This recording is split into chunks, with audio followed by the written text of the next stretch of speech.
reported today in The Verge. Qualcomm's new X60 modems promise future 5G phones will be faster and more power efficient. We're just starting to see the first phones with Qualcomm's X55 5G modem, announced last year, hit the market now, with devices like the recently announced Galaxy S20 lineup, but the company isn't standing still. Qualcomm has already announced its next 5G modem, the Snapdragon X60, which promises improvements to speed, battery life, and overall performance. Admittedly, the changes here aren't nearly as dramatic as the X50, Qualcomm's first 5G modem, which introduced the next-gen network, or the X55, which helped expand 5G by adding better support for standalone 5G networks that weren't based in LTE.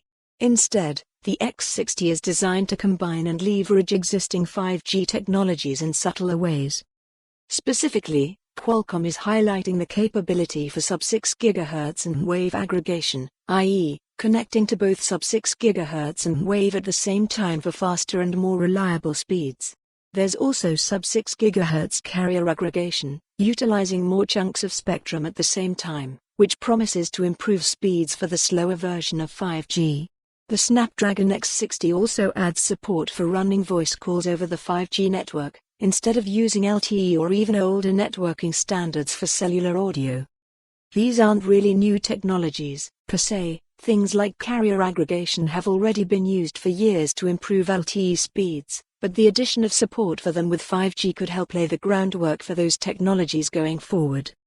The other major change in the X60 is the shift from a 7 nanometers process to a 5 nanometers process, making the actual modem hardware itself smaller and more power efficient, meaning it'll likely be easier for manufacturers to fit the modem into their phones.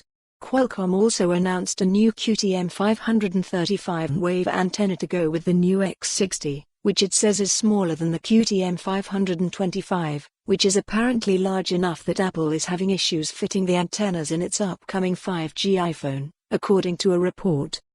That leaves the biggest unanswered question surrounding the X60 modem, whether Qualcomm will be packaging it into its next-gen mobile processor, call it the Snapdragon 875, or if the company will continue to offer it as a separate piece of hardware, as is currently the case with the Snapdragon 865 and the X55 modem. At the going rate, it's likely that we won't see any phones with an X60 modem until the end of 2020 at the absolute earliest, but that's okay, too. As Qualcomm points out in its own chart, many of the new features that the X60 can enable, like sub-6 GHz and wave aggregation or sub-6 GHz carrier aggregation, won't be available until the end of 2020 at the earliest. Qualcomm is one of the most important players when it comes to 5G, as the suppliers of the modems that will be used by nearly every M. For more on this story, visit the news article link.